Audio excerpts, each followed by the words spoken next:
नमस्कार.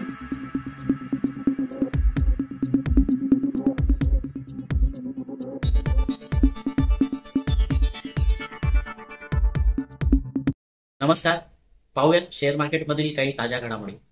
सलग 5व्या दिवशी शेअर बाजार हिरव्या रंगात बंद झाले. गुरुवारी दिवसभराच्या कामकाजानंतर सेन्सेक्स 126 अंकांच्या वाढीसकट 81,868 वर, तर निफ्टी 60 अंकांच्या वाढीसोबत 25,011च्या पातळीवर बंद झालाय. तर मिड कॅप इंडेक्स 501 अंकांच्या वाढीसोबत 58,409 वर बंद झालाय. निफ्टी बँक 11 अंकांच्या वाढीसोबत 51,564च्या पातळीवर बंद झालाय.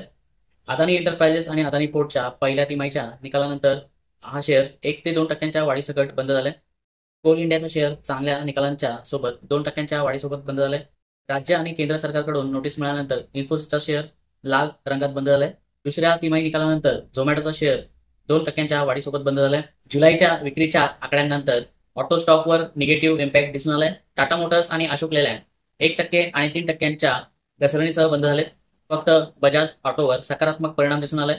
सुझलॉन एनर्जीच्या सततच्या 8 दिवसाच्या वाढीवर आज ब्रेक लागलाय. सुझलॉन एनर्जीचा शेअर 4% घसरणीसह बंद झालाय. आयटीसी लिमिटेडने पहिल्या तिमाहीत अपेक्षेपेक्षा कमी नफा नोंदवलाय. ह्या कालावधीमध्ये कंपनीचा नफा 0.3% वाढून 4,903 कोटी रुपयांवरून 4,917 कोटी रुपयांवर पोहोचलाय. तर कंपनीच्या उत्पन्नात वाढ झाली. कंपनीचे उत्पन्न 7% वाढून 16,995 कोटी रुपयांवरून 18,220 कोटी रुपयांपर्यंत पोहोचले. तथापि सर्वेक्षणामध्ये 5,143 कोटी रुपयांचा नफा होण्याचा अंदाज होता.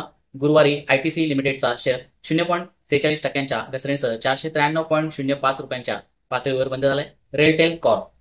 रेलटेल कॉर्पच्या पहिल्या तिमाहीत नफ्यात आणि उत्पन्नात वाढ झाली. कंपनीचा नफा 38.9 कोटी रुपयांवरून 48.7 कोटी रुपयांवर वाढलाय. तर कंपनीचे उत्पन्न वर्षाला 467.6 कोटी रुपयांवरून 558.1 कोटी रुपयांपर्यंत वाढले. गुरुवारी रेलटेल कॉर्पचा शेअर 0.92%च्या घसरणीसह 495.50 रुपयांच्या पातळीवर बंद झालाय. कल्याण ज्वेलर्सने पहिल्या तिमाहीचे निकाल जाहीर केले. कंपनीच्या नफ्यात आणि उत्पन्नात वाढ झाली. कंपनीचा नफा 23.6% वाढून 144 कोटी रुपयांवरून 178.8 कोटी रुपयांवर पोहोचलाय. तर कंपनीचे उत्पन्न 26.5% वाढून 4,375.7 कोटी रुपयांवरून 5,535.5 कोटी रुपयांवर पोहोचले. गुरुवारी कल्याण ज्वेलर्सचा शेअर 2.54%च्या घसरणीसह 564 रुपयांच्या पातळीवर बंद झालाय. टाटा मोटर्सने पहिल्या तिमाहीचे निकाल जाहीर केले. कंपनीच्या नफ्यात भरघोस वाढ झाली तर उत्पन्नात देखील वाढ झाली. कंपनीचा नफा 74% वाढून 3,203 कोटी रुपयांवरून 5,566 कोटी रुपयांवर पोहोचलाय. बाजाराला हा नफा 4,110 कोटी रुपयांचा अपेक्षित होता. म्हणजेच बाजाराच्या अपेक्षेपेक्षा 35% जास्त नफा झालाय. तर टाटा मोटर्सचे एकत्रित उत्पन्न 6% वाढून 1.08 लाख कोटी रुपये झाले, जे एका वर्षापूर्वी 1.02 लाख कोटी रुपये होते.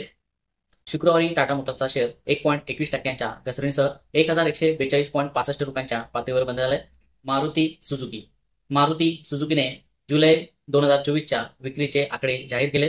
जुलै महिन्यात मारुती सुझुकीची एकूण विक्री 1.75 लाख युनिट्सवर आली आहे, जी मागील वर्षी याच महिन्यात 1.81 लाख युनिट्स होती.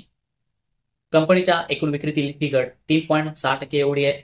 गुरुवारी मारुती सुझुकीचा शेअर 1.73%च्या वाढीसह 13,343.05 रुपयांच्या पातळीवर बंद झालाय. रतन इंडिया पॉवरने पहिल्या तिमाहीचे निकाल जाहीर केले. आर्थिक वर्ष 2025च्या पहिल्या तिमाहीत कंपनी तोट्यातून नफ्याकडे वळली आहे. या कालावधीत कंपनीला 93 कोटी रुपयांचा नफा झालाय. तर वर्षभरापूर्वी या तिमाहीत कंपनीला 549.4 कोटी रुपयांचा तोटा झाला होता. कंपनीचे उत्पन्न वर्षाला 847.3 कोटी रुपयांवरून 931.8 कोटी रुपयांपर्यंत वाढले. रतन इंडिया पॉवरचा शेअर गुरुवारी 5.03%च्या घसरणीसह 16.81 रुपयांच्या पातळीवर बंद झालाय. आयशर मोटर्सने आपल्या रॉयल एनफिल्डच्या विक्रीचे आकडे जाहीर केले. आयशर मोटर्सच्या रॉयल एनफिल्डची विक्री जुलैमध्ये 8% घसरून 67,265 युनिट्सवर आली आहे, की जी एका वर्षापूर्वी जुलैमध्ये 73,117 युनिट्स एवढी होती. कंपनीचा शेअर गुरुवारी 0.019%च्या वाढीसह 4,963.65 रुपयांच्या पातळीवर बंद झालाय. प्रताप स्नॅक्सने पहिल्या तिमाहीचे निकाल जाहीर केले. कंपनीच्या नफ्यात घट झाली तर उत्पन्नात वाढ झाली. कंपनीचा नफा 29.9% घसरून 13 कोटी रुपयांवरून 9.4 कोटी रुपयांवर आलाय. तर कंपनीचे उत्पन्न 8.7% वाढून 387.8 कोटी रुपयांवरून 421.4 कोटी रुपयांवर पोहोचले. गुरुवारी प्रताप स्नॅक्सचा शेअर 1.11% वाढीसह 900 रुपयांच्या पातळीवर बंद झालाय. SJS एंटरप्राइजेस ऑटो अँसिलरी संबंधित कंपनी SJS एंटरप्राइजेसने पहिल्या तिमाहीचे निकाल जाहीर केले. कंपनीच्या नफ्यात आणि उत्पन्नात वाढ झाली. कंपनीचा नफा 54.4% वाढून 18 कोटी रुपयांवरून 27.8 कोटी रुपयांवर पोहोचलाय. तर कंपनी 117.2 कोटी रुपयांवरून 199.6 कोटी रुपयांवर पोहोचले. गुरुवारी SJS एंटरप्राइजेसचा शेअर 2.16%च्या घसरणीसह 852.45 रुपयांच्या पातळीवर बंद झालाय. SJS एंटरप्राइजेसचा शेअर एका आठवड्यात 3.87%, एका महिन्यात 5.72%, 6 महिन्यात 41.4%, तर एका वर्षात 27.43% आणि 2 वर्षात 89.75% वाढलाय. अदानी ग्रुपच्या कंपन्यांच्या डिमर्जरबाबत मोठी बातमी आली आहे. गुरुवारी अदानी एंटरप्राइजेसच्या बोर्डाची बैठक झाली. या बैठकीमध्ये त्यांचा फूड FMCG व्यवसाय आणि अदानी कमोडिटीज तसेच अदानी विल्मर मधील अदानी एंटरप्राइजेसच्या धोरणात्मक गुंतवणुकीला मान्यता देण्यात आली आहे. या हालचालींमुळे अदानी विल्मर थेट अदानी प्रमोटरच्या ग्रुपच्या नियंत्रणाखाली येईल आणि त्यामुळे संभाव्य भागविक्रीचा मार्ग मोकळा होईल. या निर्णयानंतर अदानी एंटरप्राइजेसच्या भागधारकांना प्रत्येकी 500 शेअर मागे अदानी विल्मरचे 251 शेअर्स मिळतील. अदानी विल्मरमध्ये अदानी एंटरप्राइजेसची 43.94% हिस्सेदारी आहे आणि या डिमर्जरसह अदानी एंटरप्राइजेसचे भागधारक प्रमोटर थेट अदानी विल्मरचे शेअर धारण करतील आणि ह्या डिमर्जर सोबत अदानी विल्मर ही अदानी एंटरप्राइजेसची जॉईंट वेंचर राहणार नाही. गुरुवारी अदानी एंटरप्राइजेसचा शेअर 1.51%च्या वाढीसह 3,217.25 रुपयांच्या पातळीवर बंद झालाय. तर अदानी विल्मरचा शेअर 0.06%च्या वाढीसह 348.35 रुपयांच्या पातळीवर बंद झालाय. कॉर्पोरेट कॅपिटल व्हेंचर्स सेबीने SME IPO merchant banking company corporate capital ventures लिमिटेडची चौकशी सुरू केली आहे.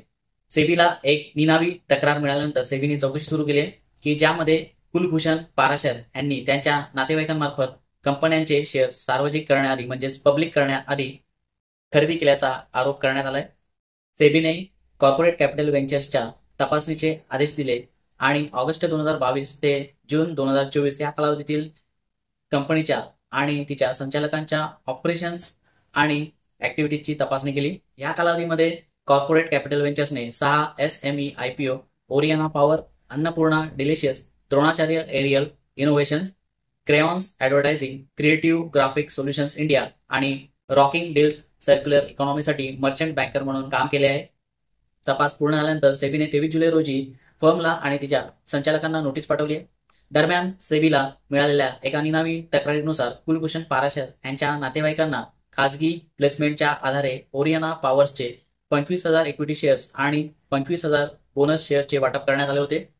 हे वाटप जगदीश कुमार प्रसाद यांना करण्यात आले होते आणि रॉकिंग डील्सच्या IPO प्रॉस्पेक्टसमध्ये प्रसाद हे कुलभूषण पाराशर यांचे निकटवर्तीय म्हणून सूचीबद्ध आहेत.